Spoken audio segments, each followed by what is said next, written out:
Nous sommes en 2033. Il n'y a plus une seule goutte d'eau. C'est un monde sans loi. Et les super-héros ont déserté la planète. D'accord, ça roule. Salut tout le monde, c'est Vince. Alors aujourd'hui, nouvelle vidéo spéciale Cinéma Club où on va se consacrer tout de suite à un film qui est tellement vieux et tellement cultissime, enfin encore faut-il qu'il le soit vraiment, adapté d'une BD du même nom, sorti en 1995, à savoir Tank Girl. Et je serai accompagné de... Doggy. Voilà, Doggy, qui est le meneur du groupe K14, si je puis dire. Ouais, c'est pas le meneur, c'est mon petit frère normalement. Ah, ouais, enfin, peu importe, peu importe. Alors, pour info, Tank Girl est un film américain de science-fiction réalisé par Rachel Talalay et sorti au cinéma en 1995. Le film est librement inspiré de la série des comics post-apocalyptiques Tank Girl d'Alan Moore et Jamie Hurwitz, publié en 1988 dans le magazine Deadline. Il met en vedette Laurie Petty, Naomi Watts, Ice-T et Malcolm McDowell. Alors, pour savoir, comme je viens de vous le dire, c'est adapté d'une BD sortie qui vraiment est assez, comment dirais-je, si je puis dire, mais assez, qui a un sacré panache, si je puis dire. Hein. Déjà, alors il est sorti aux alentours de... en 88 sur Deadline Magazine en septembre 1988 et aussi dans 2000 AD qui est une marque de comics britannique qui a aussi exploité pas mal de comment dirais-je de persos occultes comme par exemple Slain, le roi barbare celte ou encore Judge Dredd. Donc qu'est-ce qu'on doit penser de ce film ainsi que cette BD? La bande dessinée, j'en ai vu que comment dire, je n'ai vu que des scans, donc tu vois, je peux pas être objectif à fond, mais je sais que l'esprit des BD est beaucoup plus libre que dans le film, enfin, par rapport à ce que j'ai vu moi. Je sais qu'il y a une réécriture que c'est par un studio, je crois que c'est Ankama Studio qui tient les droits au niveau de la BD.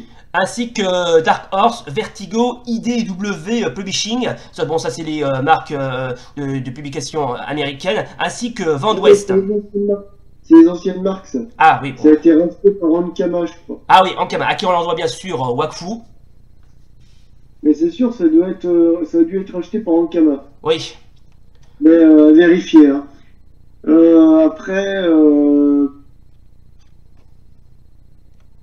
Après, honnêtement, moi, ce que j'en pense, c'est que ça fait le taf, quoi. C'est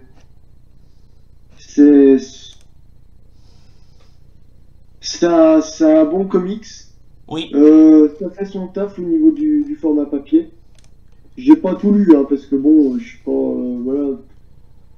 Bah, moi non plus, j'adore, hein? Non, je disais, moi non plus, je suis pas un très grand fan, étant donné que j'ai jamais lu ce comics. Mais au fond, comme je viens de vous dire, la BD est très grunge, très badass et bien panachée, c'est ce que je voulais dire.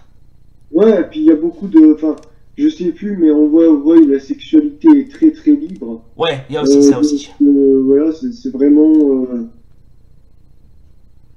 Mais faut dire que le film qui est sorti en 1995, je vous rappelle, respecte bien le comics. Ouais, voilà. Après, on peut pas dire que ce soit quelque chose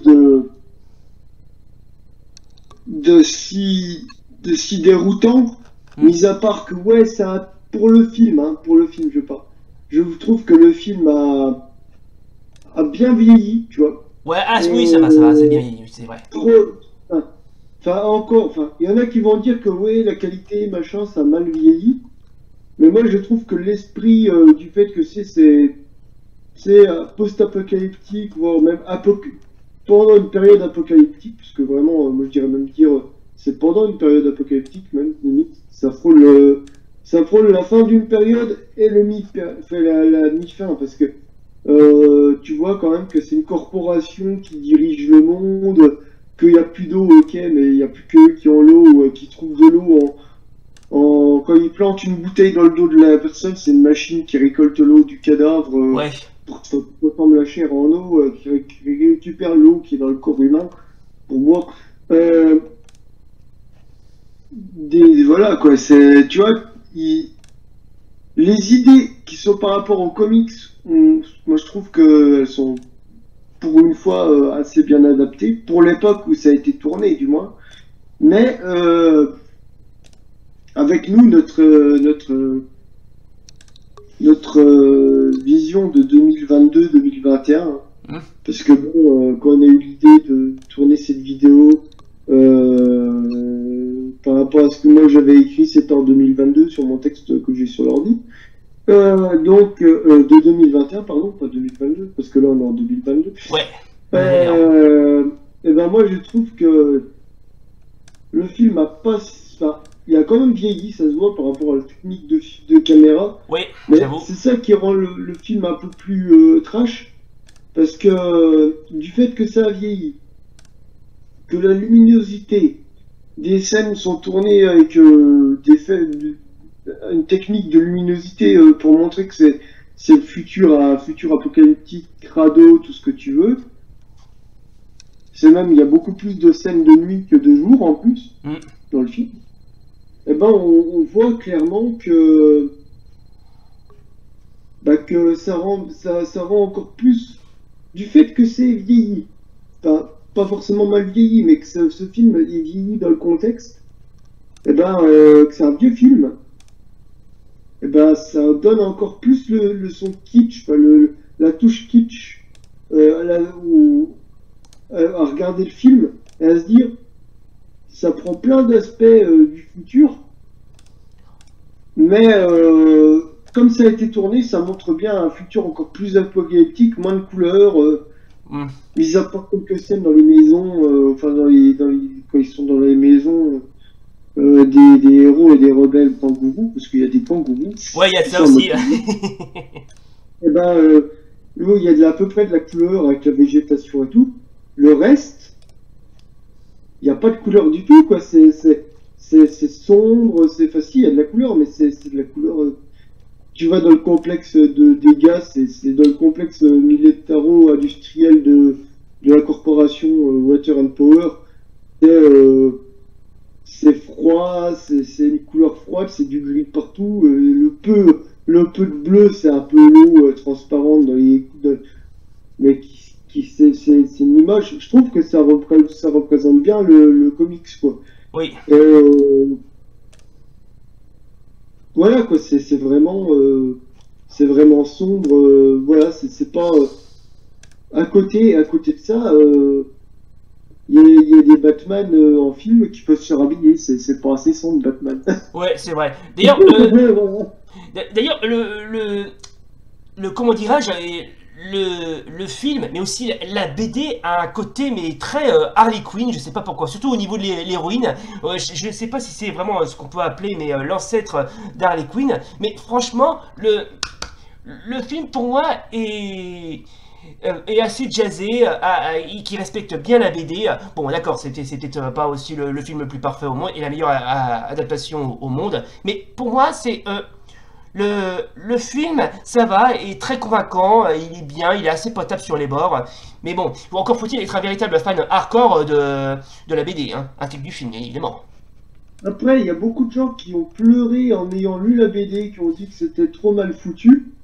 Et ben, moi, moi, tu vois, j'ai mon avis perso.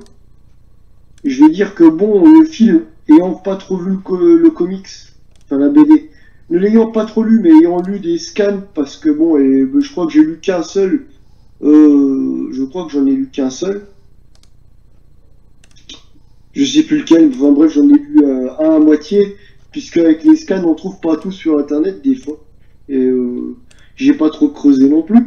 Mais on va dire que voilà quoi, ça reste, je trouve que ça respecte bien l'univers. Peut-être que les gens ils l'ont boudé quand c'est sorti, voilà. Mais faut dire ce qu'il en est. Ça reste culte, même si beaucoup disent que c'est un nanar, c'est devenu un nanar. Oh, c'est un bon nanar, hein. C'est un bon nanar. C'est presque un navet, il y en a qui ont dit que c'est presque un navet. Oui. Je trouve que quand même, si c'était un navet, moi je l'aurais pas regardé jusqu'en entier. Ouais, il aurait en plus. J'en ai vu des navets, tu t'arrêtes à la moitié du film parce que c'est nul, il n'y a pas de rebondissement, il n'y a pas de suspense. Bon, certes, Les costumes sont devenus kitsch. Les personnages, voilà, c'est devenu kitsch. La luminosité fait que le film peut avoir vieilli, mais ça donne plus de charme du fait que ça donne un univers dystopique. Avec le recul, tu te dis, ça a vieilli, mais par rapport aux techniques du cinéma de l'époque, c'était une des seules solutions à bas budget, parce que faut savoir qu'ils avaient du budget, mais bon, fallait payer les artistes, fallait les rémunérer, quoi, les acteurs et les accessoiristes et autres. Donc, avec du recul, je me dis, ils ont quand même fait mieux que certains films, parce que bon, c'est trop bien ça, les fans ils vont gueuler parce que ça soi-disant vieilli, mais je trouve qu'en fait, moi, ça a bien vieilli parce que Ouais, moi aussi. c'est justement, vu qu'ils ont utilisé les deux méthodes, parce qu'ils n'avaient pas d'autre choix que ça, parce que c'était en pleine évolution des techniques actuelles et des anciennes techniques, ils étaient à cheval sur les deux. Bah, je trouve qu'en fait, ça résume bien que en fait, on peut faire un bon film en ayant un gros budget à l'époque là, alors qu'aujourd'hui, ça représenterait rien du tout en budget, tu vois. Et en gros, c'est ça qui est marrant, c'est que ce film, en fait, s'il avait été tourné de cette méthode actuellement, il aurait été largement remboursé. Ouais. Donc en gros, les gens qui crachent dessus, ils connaissent rien à bon film. Voilà. Donc c'était parenthèse pour les mecs qui connaissent rien à ce film et qui vont cracher dessus alors que c'est un bon film. Voilà. Voilà. Bon. Pour moi. Ouais. Enfin, il est bon uniquement s'il a bien évidemment trouvé son public. Hein. C'est ça, voilà, on est d'accord. Il faut qu'il trouve son public, mais moi j'en fais partie parce que honnêtement, l'ayant vu une vingtaine de fois en un mois, Voilà. j'ai même vu, pas tout seul, hein, j'ai vu que des copains, des copines. Donc pour qu'on se fasse tous des avis, il y a beaucoup de gens qui m'ont dit ouais, ça a vieilli, voilà. Mais après, quand les mecs, après, ils ont regardé le film une nouvelle fois, je lui ai dit bah tu verras, là il y a ça, il y a ça, il y a ça. J'ai donné des arguments, des contre-arguments. Les mecs après sont allés regarder, ils ont dit ah bah ouais t'as raison. Vous comparez avec des affiches de comics actuels genre Marvel, DC, tout ça, Oui. et les anciennes affiches, et puis cette affiche de comics pour un film, vous allez voir, pour moi ça envoie à peu près du lourd. Bon, certes, c'est beau, c'est très provocateur, et que bon. Beaucoup de gens vont dire oui, machin, pour l'époque ça faisait un peu macho et tout. Mais il faut savoir qu'à l'origine c'est un film féministe.